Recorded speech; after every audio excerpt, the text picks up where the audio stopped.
আমি এখন right now Jamuna সেতুর একটু সামনে আছি। এখান থেকে 1 কিলোমিটার 2 কিলোমিটার মতো হবে। তো আগে যে ঘোরাটা ছিল এখানে যমুনা সেতু 10 কিলোমিটার ঢাকার দিকে ওয়ান ওয়ে ছিল। ওই যে পাশে যে রাস্তাটা ওই রাস্তাটা দিয়ে আমরা যাওয়া আসি করতাম। তো ওয়ানে ওইটা দিয়ে রাস্তাটা ওইটা দিয়ে যাওয়া লাগতো। দেখে ভালো লাগলো এই ঈদের সময়। আজকে আমি বাড়ি যাচ্ছিলাম, আমি দেখতেছি যে এটা আসলে লেনটা চালু হচ্ছে অলরেডি। যার কারণে ল্যাম্পার কম হবে এবং ওই জন্যই এফেক্ট হয়, যেটা হচ্ছে রিস্ক নিয়েও যায় না।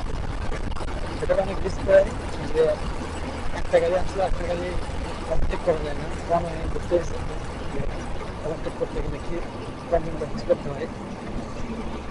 এই হচ্ছে বিষয়। এভাবে আমাদের সোনার বাংলাদেশ এগিয়ে যাক। যদিও 100% এখনো কাজ হয়নি, তবে যাওয়া যাচ্ছে তো, এটাই বড় বিষয়। অলমোস্ট 110 কিলোমিটার মতো রাইড করে ফেলছি। বেশ করে করা হয়েছে গাছগুলিতে এবং শহর থেকে ভিতর দিয়ে আসলাম। তাও যাই হোক, আলহামদুলিল্লাহ ভালো থাকলে আমাকে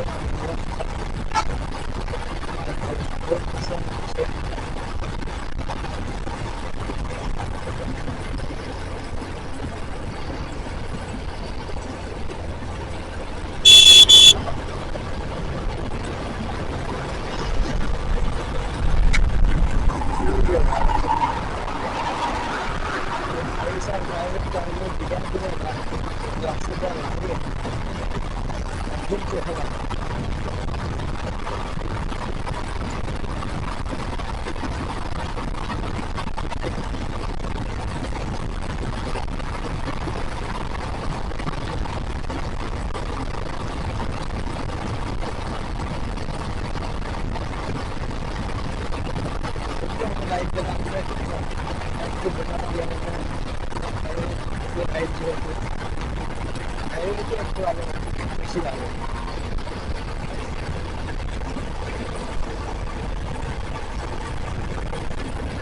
হাইওয়েতে সচরাচর খুব বেশি রাইড করা হয় না। এখন বাড়িতে আসলে আবার ভুলে যাই, এই বাজারে বাজারে যাই, কাজ করি, অত আগাই না এই কারণে। ঠিক আছে, সরাসরি দেখা হচ্ছে সেতুতে।